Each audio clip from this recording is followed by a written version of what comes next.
직업 관련 대표 팟캐스트 헤드헌터 윤재홍의 난잡한 이야기는 대형 서치펌 프로매치 코리아 협찬으로 방송이 제작됩니다. 오늘은 유명 서치펌 사장님을 모셨습니다. 닉네임이 프로매치 맞으시나요? 네, 프로매치입니다. 예, 그럼 간단하게 이제 본인 소개 좀 부탁드리겠습니다. 네, 저는 서치펌을 운영하고 있는 프로매치라고 합니다. 지금 사무소는 삼성동에 있습니다. 아, 삼성동이면은 그 아주 요지에 있는데 그 공항터미널 쪽 맞으시죠? 네, 공항터미널에서 100m 정도 있습니다. 아, 100m? 네. 아, 위치는 좋으네요. 서치펌이라는 게 헤드헌터들 모여있는 회사지 않습니까? 프로매치님이 대표로서 현재 하시고 있는 일에 대해서 설명 좀 부탁드리겠습니다. 저희 회사는 헤드헌터 분들이 한 100명 정도 되는데 크네요. 저는 100명을 경영하는 서치펌 사장입니다. 어떻게 서치펌을 하시게 되셨나요? 저는 대학교 3학년 때 예. 이제 신문을 보는데 미국의 헤드헌팅에 대한 기사가 손바닥 많이 났습니다. 그걸 보고 저는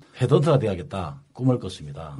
그때부터 헤드헌터가 되어야겠다고 준비를 했죠. 준비를 하던 중에 졸업을 하고 IMF가 왔죠. IMF가 오니까 실업자들이 거리로 나올 거 아닙니까? 예. MBC에서 미국에는 실업 이 문제를 어떻게 해결하느냐고 실리콘밸리로 방영을 했습니다. 실리콘밸리 기업들이 95%가 실패를 하고 5%만 성공하는데 그 95%에 실패하는 기업들이 새로 생기는 기업으로 가는데 그 중간 역할을 하는 회사가 프로매치라는 회사가 있는데 그때 저는 영감을 얻어서 그럼 나는 프로매치 코리아다.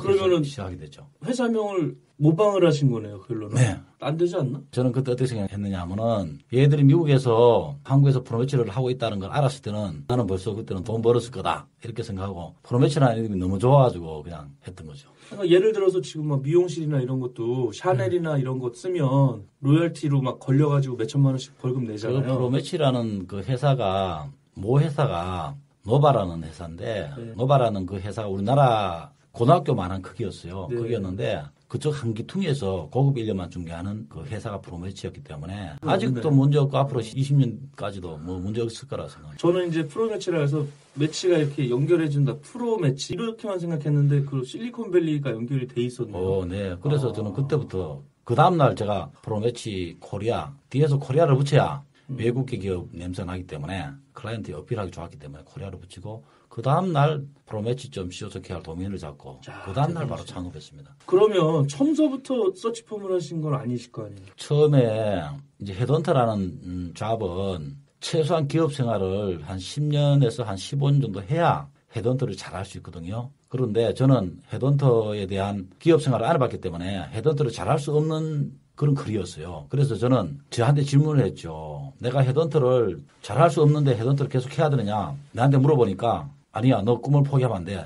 그런 결론을 내렸습니다. 그래서 저는 이 헤드헌터를 잘 들여다보니까 헤드헌터의 길이 있고 경영자의 길이 있던 그렇죠, 거죠. 그렇죠. 예. 예. 그래서 저는 헤드헌터로서의 자질은 없을지 몰라. 내가 기업 생활을 또 한 번도 안 해봤기 때문에. 그렇지만 경영자로서의 자질은 있을지 몰라. 한번 해보자. 그렇게 해서 사업을 한 거죠. 저는 지금도 헤드헌터를 한 번도 안 해봤습니다. 야구로 치면은 이승엽을 한 게 아니라 감독을 한 거야. 그렇잖아요. 그렇죠. 본인이 헤드헌터는 히든커가 된 거지, 히든커. 그렇죠. 축구는 잘 못했지만은 박지성만한 실력으로는 안 되니까 그렇죠. 감독으로 그런 선수를 뽑아서 서치펌을 운영을 하시는 거네요. 그렇죠. 한마디로. 헤드헌터를 잘 하려면은 인적인 네트워크와 프로덕트에 난리적이 있어야 되는데 저는 그런 게 하나도 없었던 거죠. 그래도 지금 삼성동 공항터미널 앞에 건물 4개층을 쓸 정도로 키우셨다는 거는 사업가로서의 자질은 충분히 갖추신 거예요. 제가 봤을 땐. 저도 뭐 한 사장님 알게 된 지 10여 년 넘었는데 깜짝 놀랐습니다. 저는 사실 이렇게 크게 성공하셨다는 거에 좀 감명을 받았고. 그러면은 프로매치님이 하루 일과를 간단하게 좀 소개를 해 주시죠. 아까도 말씀드렸다시피 저는 헤드헌터의 능력이 없고 헤드헌터를 잘할 수 있는 분들을 모셔가지고 그분들이 일을 잘할 수 있도록 제가 서포트하고 도와주고 그분들이 힘들어할 때 힐링시켜드리고 이런 것들이 내 일이기 때문에 저는 하루 종일 우리 직원들과 같이 놀아주고 당구 쳐주고 골프 쳐주고 밥 먹어주고 소주 마셔주고 이게 제 일입니다. 그리고 짬짬이 시간 내어서 사업 기획을 하면서 하루 종일 생각하는 게 제 일입니다. 제가 가진 달란트가 그거더라고요.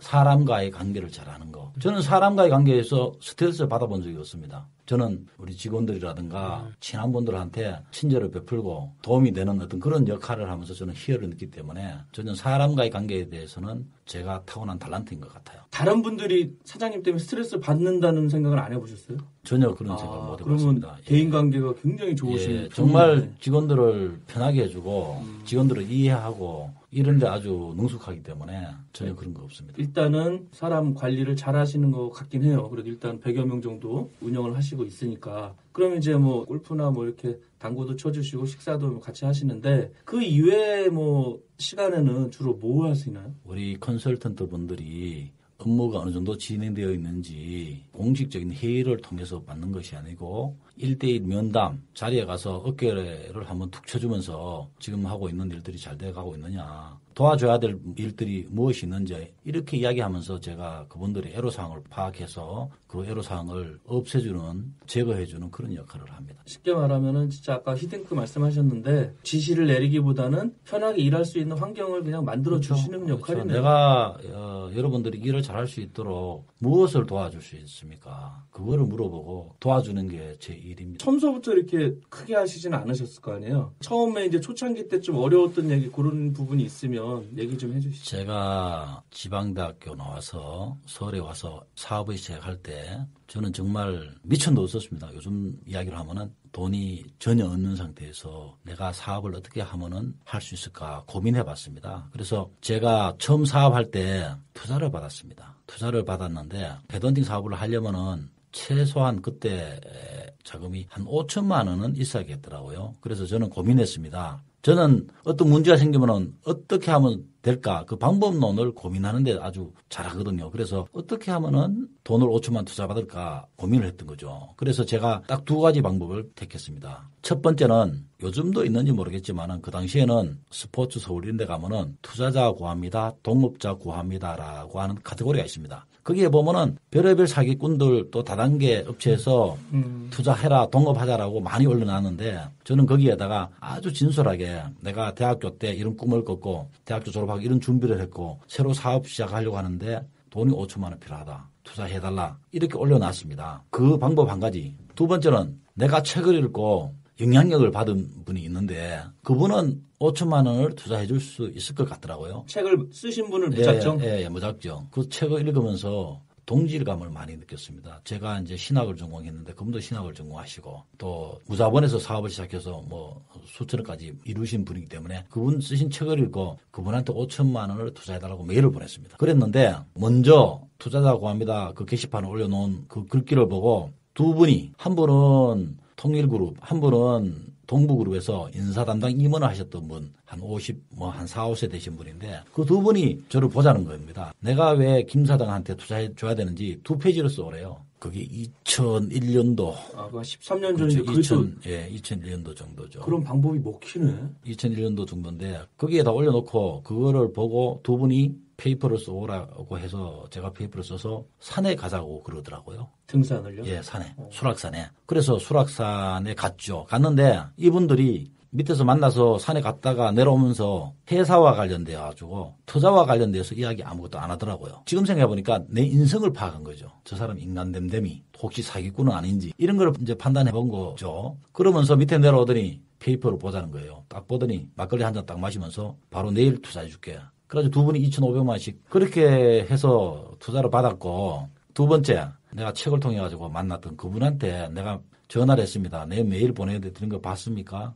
네 봤대. 한번 보세요. 김 사장 내가 돈은 투자 못 해줬어도 사람을 소개시켜 주겠다더라고. 그래서 인간개발연구원이라고 하는 그 모임이 있습니다. 우리나라에서 35년 된 모임인데 매주 목요일 날 35년 동안 롯데호텔에서 아침 7시에 만나가지고 한 경영자들이 한 150명 정도 됩니다. 만나서 그분들이 거기서 유명한 분들 모셔가지고 강의를 듣습니다. 아침밥 먹으면서 이 모임을 소개시켜 주는 겁니다. 김 사장 제가 돈은 투자는 못 해줬지만 사람은 내가 투자해주겠다. 그래가지고 그 모임에 가서 제가 아침 7시에 나가서 강의를 듣게 된 거죠. 거기서 인맥관계를 형성하게 된 거죠. 그 강의가 무슨 내용인가요? 성공한 사업가들의 성공 스토리라든가 아주 유명한 모임입니다. 우리나라의 대통령 되신 분들 거기에 거의 다 출연하셨고요. 정주영 회장님 있죠. 그분 말씀 잘 못하시잖아요. 처음으로 스피커 내세운 모임입니다. 그 모임에서 공부해서 성공한 분들이 여러 분 계세요. 지금도 성공하신 근데 분들이. 거기서 아무나 받아주지는 않을 건데. 그러니까 민들레 영토라고 하는 그 지순용 사장님인데 그분이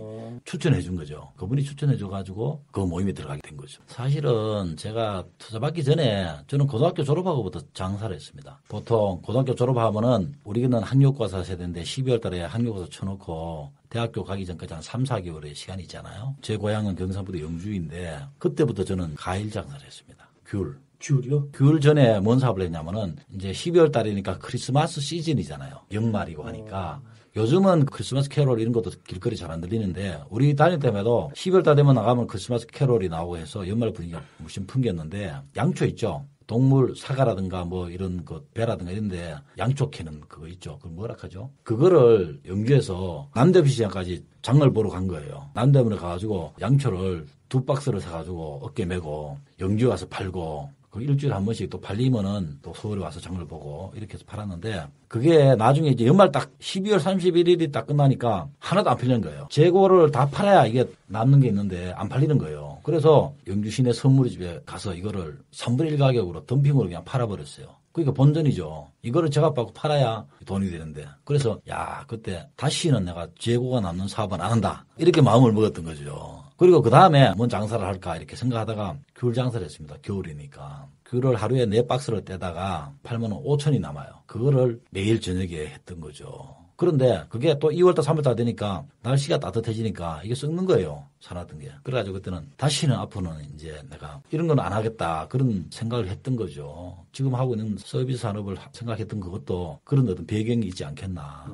어떤 그런 생각을 합니다. 재고도 없고 썩지도 않고. 그렇죠. 뭔가 중개하는 저는 이제 사람이 재산이 된다. 자산이 된다는 이거를 그때 깨달은 게 뭐냐면은 우리가 부동산도 자산이잖아요. 돈도 자산이잖아요. 골동품도 자산이잖아요. 골프고 회원권도 자산이잖아요. 사람도 자산이죠. 골프권 회원을 중개하는 회원권 거래소가 있고 주식을 중개하는 주식 거래소가 있고 부동산을 중개하는 부동산 거래소가 있고 돈을 거래하는 은행 다 돈 잘 벌잖아요. 나는 언젠가는 사람이 자산이 시대가 온다. 이때 이거를 중개를 해야겠다는 어떤 그런 생각을 했었던 거죠. 그래서 이제 사람을 소개해주는 서치폼을 운영하게 되신 거네요. 딱 맞네요. 그렇죠. 예.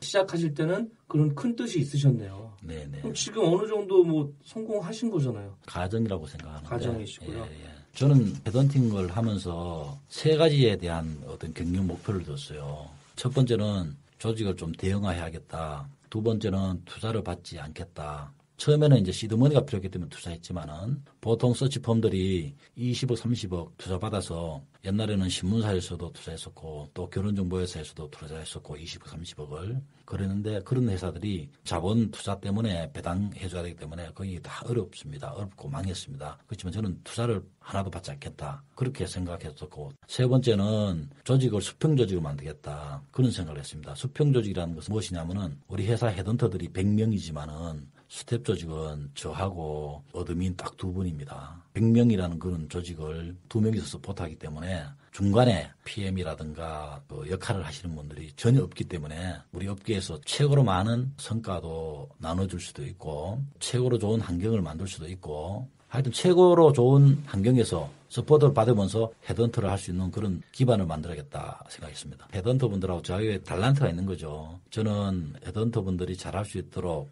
비즈니스의 영토를 넓혀주자. 또 회사의 브랜드 가치를 높여주자. 이거 딱 2가지인데 비즈니스의 영토를 높여주자는 이야기 뭐냐면은 제가 3년 전에 전 세계 90개 도시에 파트너가 있는 에임즈 인터내셔널이라고 하는 서치펌에 한국 파트너가 되었습니다. 그게 비즈니스의 영토를 높여주자. 이거거든요. 그래서 지금은 제가 법인이 3개인데 그 2번째 법인이 에임즈라고 한 50개 나라의 90개 도시의 파트너들하고 한국 인재들을 해외로 보내고 해외 인재들을 한국으로 들어오고 뭐 이런 어떤 비즈니스를 하는 거죠. 그러니까 이제 A로 시작하는 에임스 인터내셔널 코리아가 된 거고 그 다음에 원래 프로매치 코리아는 한국 회사고 네, 제가 창업해서 명함에 이제 2개로 돼 있는 거예요, 사실은. 네네. 아이디어가 좋으신 것 같아요. 그러면 지금 일을 하시면서 어느 정도 자리에 올라오셨는데 항상 좋을 수는 없잖아요. 근데 일하시면서 아우 난 못 해먹겠다는 시절이 있었거나 아니면 그런 직원이나 고객사 힘들게 했던 이런 사연이 있으면 좀 재밌게 하나만 해주시죠. 보람과 고난과 역경을 읽어낸 그 시기가 있었는데요. 저는 2008년도에 서브프라임 모기지 사태로 외환 위기가 왔을 때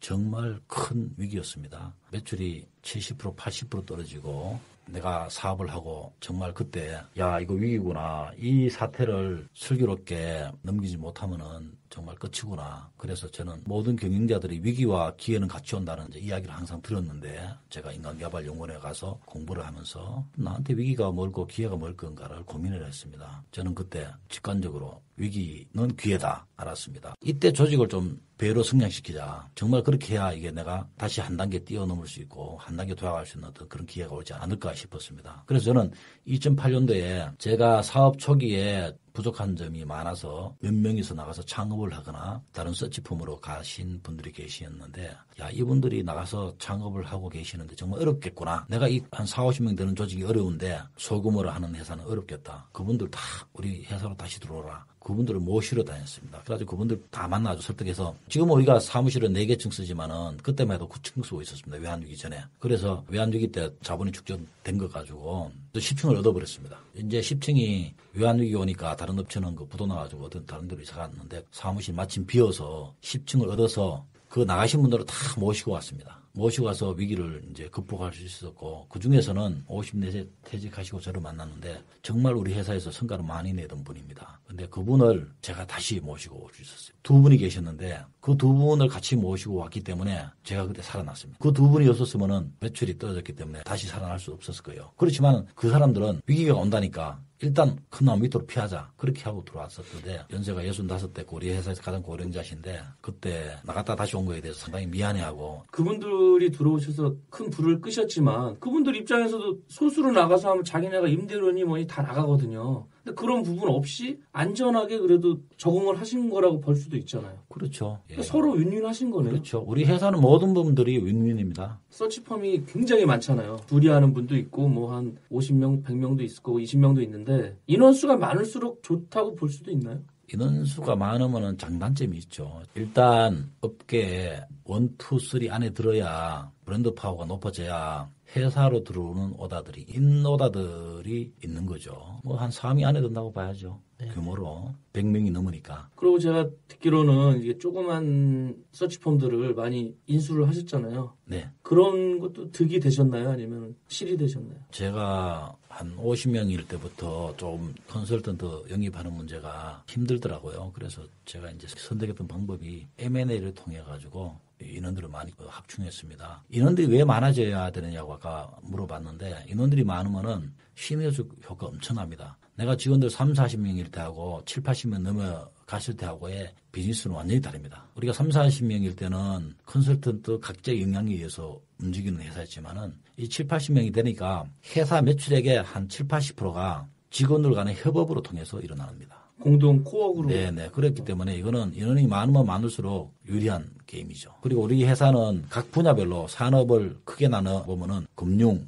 IT, 반도체, 헬스케어, 제약, 소비재, 자동차 뭐 이렇게 나눠볼 수 있지만은 우리 회사는 모든 분야가 방금 말했던 이 분야가 골고루 발달한 나라가 세계적으로 많지 않잖아요. 일본, 한국, 독일 정도인데 우리 회사는 컨설턴트들이 많지만은 각 분야별로 나눠져 있기 때문에 시너지 효과가 나지 직원들 간에 큰 다툼은 없고 제가 또 다툼이 일어나거나 이러면은 제가 다 중지하기 때문에 별 문제 없습니다. 저희들이 옛날에 이제 헤드헌팅 사업을 처음 하고 잡포탈, 잡코리아, 인크루트, 스카우트가 나왔을 때 그게 또 활성화되었을 때 위결화했고 헤드헌팅에서 앞으로 없어진다. 이렇게 이야기하고 걱정했던 부분들이 있는데 반대로 그것 때문에 헤드헌팅 사업이 훨씬 더 커졌습니다. 그런 포털 사이트 통해서 쌓여진 인적 데이터베이스를 활용도 했고 또 거기에 잡 포스팅을 하면서 홍보를 했기 때문에 훨씬 더 유리해졌고 최근에는 또 링크드인 때문에 또 위기가 또 오지 않겠느냐 이렇게 생각하는데 저는 지금도 마찬가지로 생각합니다. 위기는 외부에 있지 않고 우리 내부에서 컨설턴트 분들이 많기 때문에 우리 내부에 있다고 저는 생각하는데 그 내부에서 이제 인원이 많이 늘어난 만큼 시스템을 갖추지 않으면은 저는 위기가 온다고 저 생각하기 때문에 외부에서 위기를 찾는 것보다 내부에서 찾고 또 그것을 미연에 방지하려는 노력을 하고 그런 위험 요소들을 제거하는 게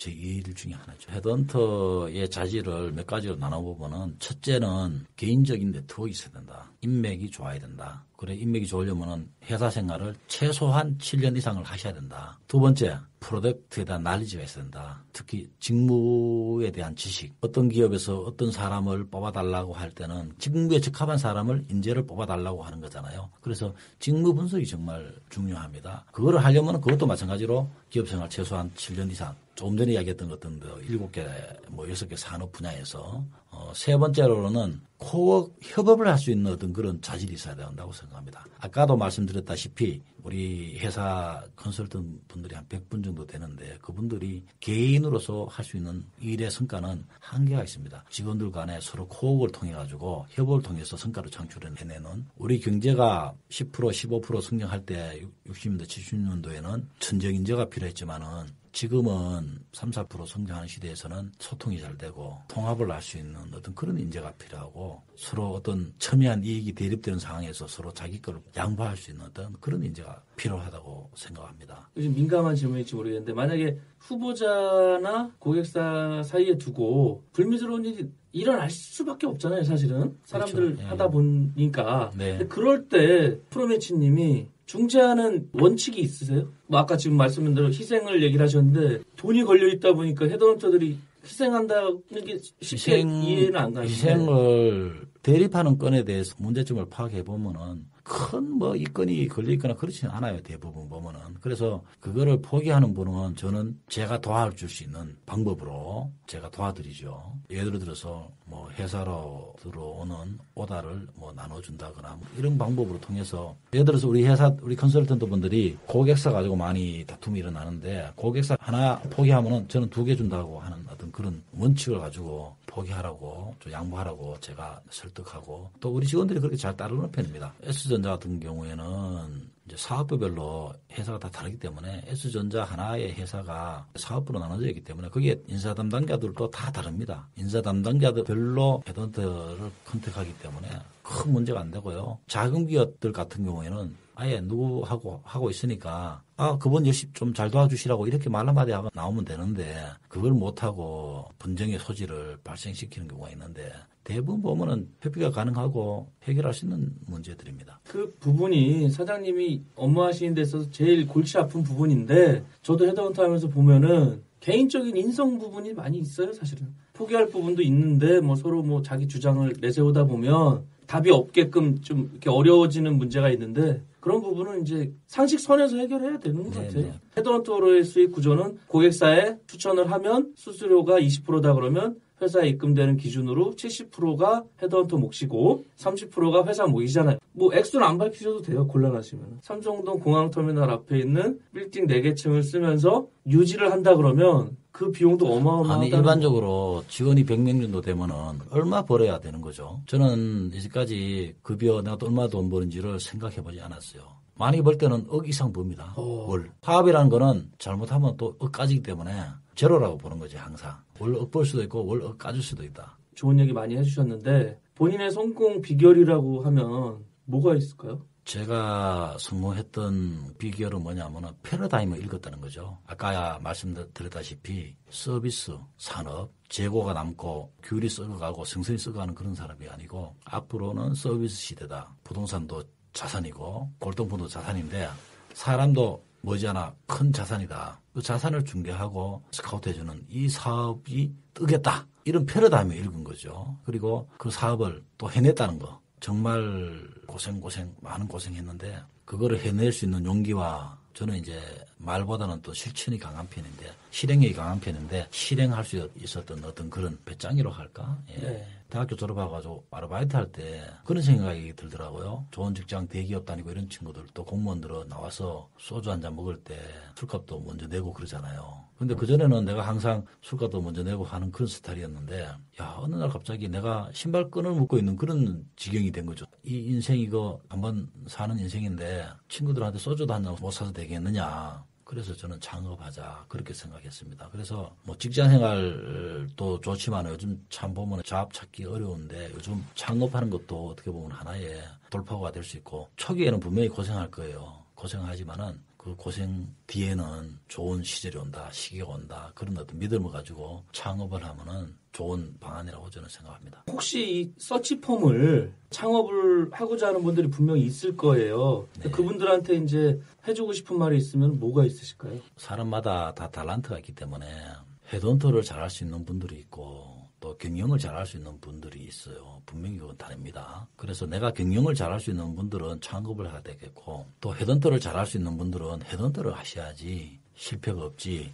헤드헌터를 잘할 수 있는 분이 창업하면은 그거는 실패로 가는 거거든요. 그리고 반대인 경우도 마찬가지죠. 사업을 잘할 수 있는 분이 헤드헌터 한다 그러면은 그것도 잘못하는 거고. 그렇기 때문에 자기 탤런트가 정말 뭔지를 제대로 파악하고 거기에 맞게끔 이제 하는 것이 좋다고 생각합니다. 서치펌에 들어가서 헤드헌터 할 사람이랑 내가 서치펌을 차려서 헤드헌팅은 모르지만 좋은 헤드헌터를 데리고 운영을 하는 거랑 다르다는 뜻인데 그걸 아는 사람이 있으면 뭐 다 성공하죠. 자기를 스스로 통찰해야 되는 거죠. 헬리콥터부라고 있죠. 바깥에서 나를 보는 거. 나를 객관적으로 봐야죠. 그리고 나한테 질문해야 돼요. 가장 중요한 것. 뭐 요즘 보면 리더의 질문이라는 건 책도 있지만은 본인이 본인한테 질문을 잘해야 된다. 저는 그렇게 생각해요. 우리가 살아가면서 직업이 3번 바뀐다고 그러거든요. 그 대부분 2번째 직업에서 성공할 확률이 높아요. 그 왜 직업이 3번 바뀌겠어요? 패러다임이 바뀌잖아요. 예를 들면은 우리 어렸을 때마다 연탄 장사가 돈 많이 벌었잖아요. 근데 요즘 연탄 장사 많이 없잖아요. 그죠? 그 다음에 보일러 장사가 돈은 많이 벌었죠. 지금 뭐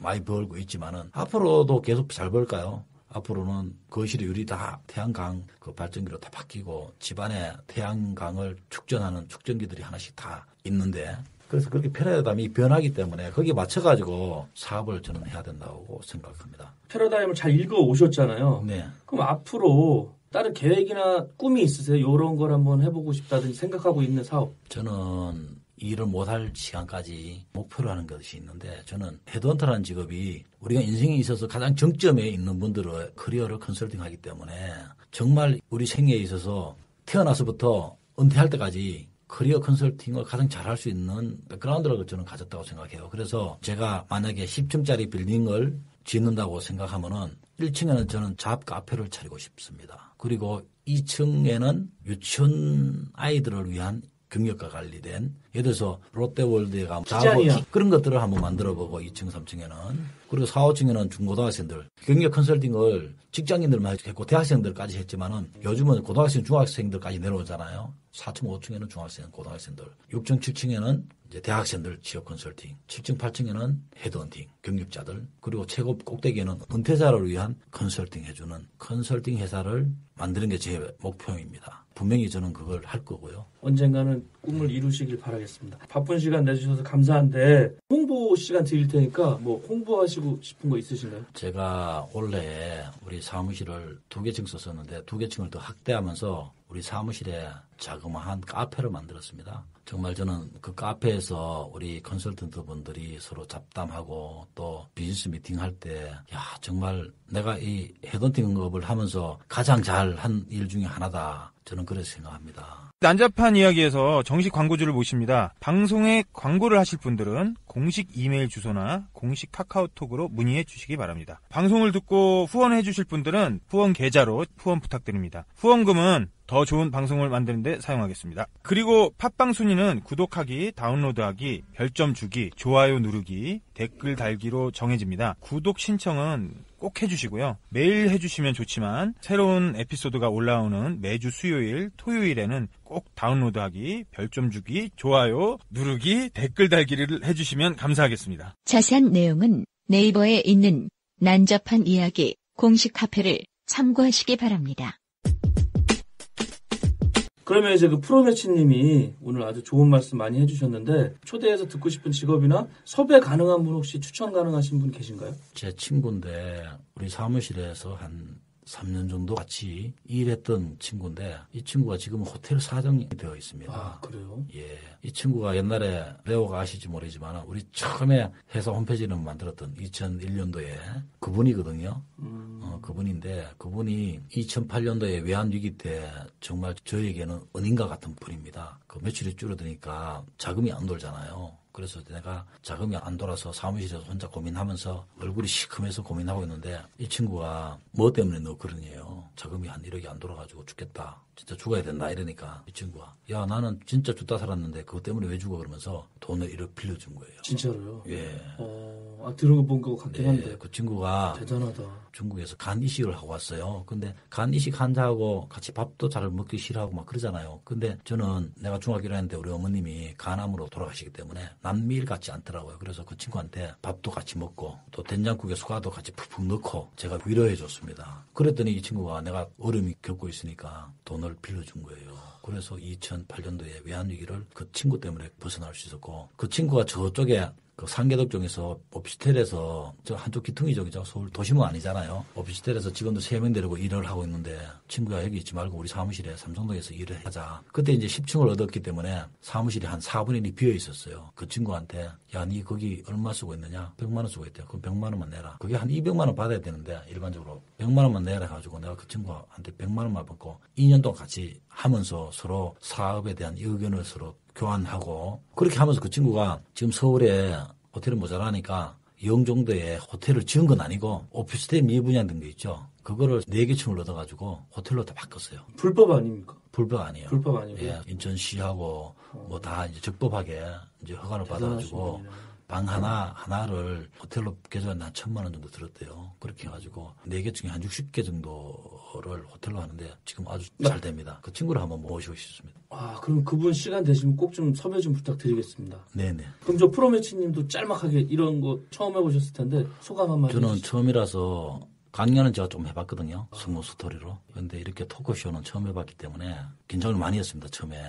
잘했는지 제가 이거 나중에 아주 잘하셨어요. 제가 한번 들어봐야겠는데 편집해서 제대로 한번 멋있게 올려볼게요. 예, 이 팟캐스트를 통해서 저 개인이나 우리 회사가 많이 홍보되었으면 좋겠습니다. 네, 이것으로 헤드헌터 윤재홍의 난잡한 이야기를 마치겠습니다. 다음에도 새로운 직업 알찬 내용으로 찾아오겠습니다. 진행의 MC 윤재홍이었습니다. 감사합니다.